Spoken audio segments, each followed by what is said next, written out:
श्री कृष्ण की दिव्य शक्तियों की तुलना रावण की जादुई क्षमताओं से कैसे की जा सकती है? श्री कृष्ण की दिव्य शक्तियां और रावण की जादुई क्षमताएं हिंदू पौराणिक कथाओं में शक्ति के दो अलग अलग क्षेत्रों का प्रतिनिधित्व करती हैं। श्री कृष्ण की दिव्य शक्तियां भगवान कृष्ण विष्णु के अवतार हैं, जिनके पास सर्वोच्च शक्तियां हैं, जिनमें प्रकृति, समय और जीवन पर नियंत्रण शामिल है।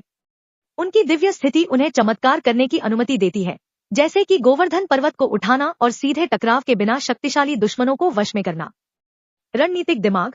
श्री कृष्ण अपनी रणनीतिक सूझबूझ के लिए प्रसिद्ध हैं, विशेष रूप से महाभारत में, जहां वे पांडवों की जीत सुनिश्चित करने के लिए जटिल योजनाएं बनाते हैं। कुरुक्षेत्र युद्ध के दौरान अर्जुन को उनके मार्गदर्शन में उनकी बुद्धिमत्ता स्पष्ट है। ब्रह्मांडीय नियंत्रण। कृष्ण की क्षमताएं ब्रह्मांड और उसके नियमों में हेरफेर करने तक फैली हुई हैं, जो ऐसी शक्तियों का प्रदर्शन करती हैं जो नश्वर समझ से परे हैं। रावण की जादुई क्षमताएं। विद्वता और ज्ञान। रावण एक विद्वान और शिव का भक्त था, जिसके पास वेदों और जादू के विभिन्न रूपों का व्यापक ज्ञान था। वह शक्तिशाली अनुष्ठान करने में सक्षम था और काले जादू पर महारत रखता था।